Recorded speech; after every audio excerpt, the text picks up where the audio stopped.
I could take a fraction off there, but it doesn't need it. Be right.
I just need to cut that end.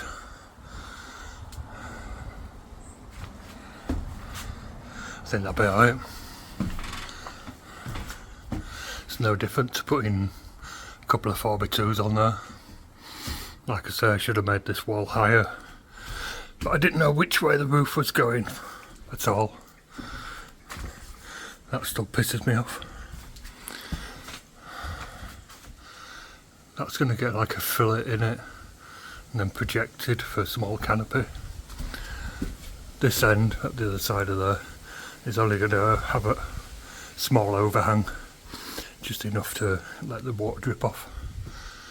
So once I get a timber in there, I'll cut a wedge shape, a furring, whatever you want to call it, a bit to go in there, so that that projection, that ladder frame that I'm going to put on top of there for the overhang, it's got something to sit on.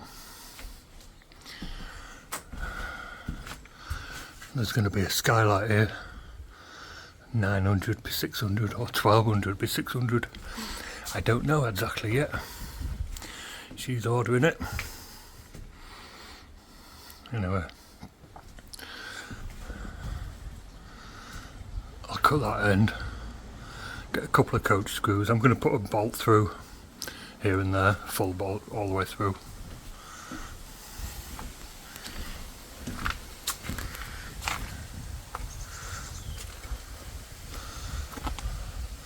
That's partly why I haven't fixed this on yet, because I'll put a bit of this breathable membrane at the top there and move that batten up to suit whatever eaves are going to go on, which is about 6-inch breathe-in strip.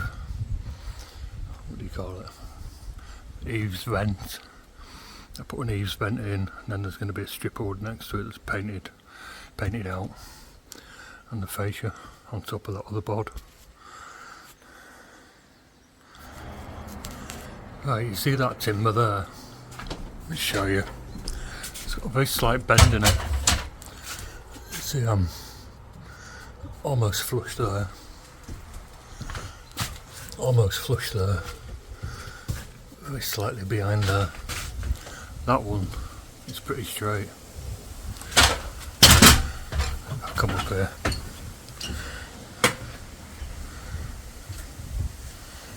You see it just bends in just a little bit. This one.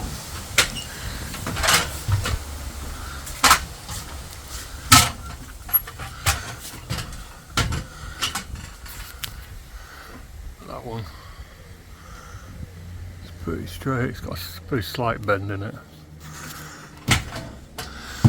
So just to see what my wall's doing. You know, it's plumb there, but it don't mean it's straight. So I set my string line on, just very slightly off there.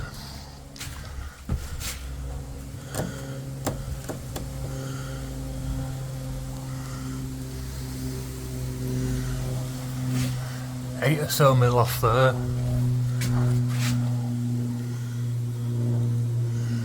8 or so mil off there. Pretty close there. We're hard up at that end. So my wall bends very slightly. It's not surprising with these timbers. But I don't want it to bend even more, you know, because we've got 8 mil there. And then we've got 2 or 3 mil there. Yeah, that's a good 10 mil out. So because that one's a bit straighter, I'm going to swap them over. And then because I'm cutting 200 mil off the end of there, I'll lose a little bit of that bend in there, I think. I can't bend them big timbers.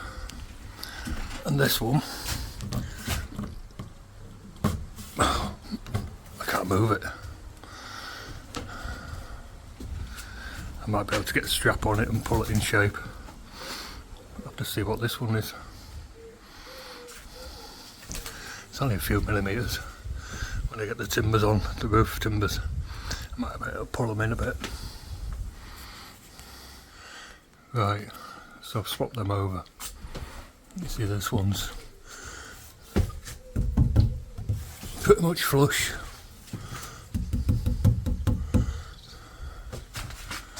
There's a bit of a bend in that one there, because that was the bent timber. At least I'm starting right. You might think I'm being petty, but if you start allowing 5 mil here, 5 mil there, before you know it, things get away from you and you're 10, 15, 20 mil off from where you started.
Like I say, I'm going to get some bolts through. 1, 2, 3, 4, 5 or 6. Right, so I'm going to start cutting the roof timbers.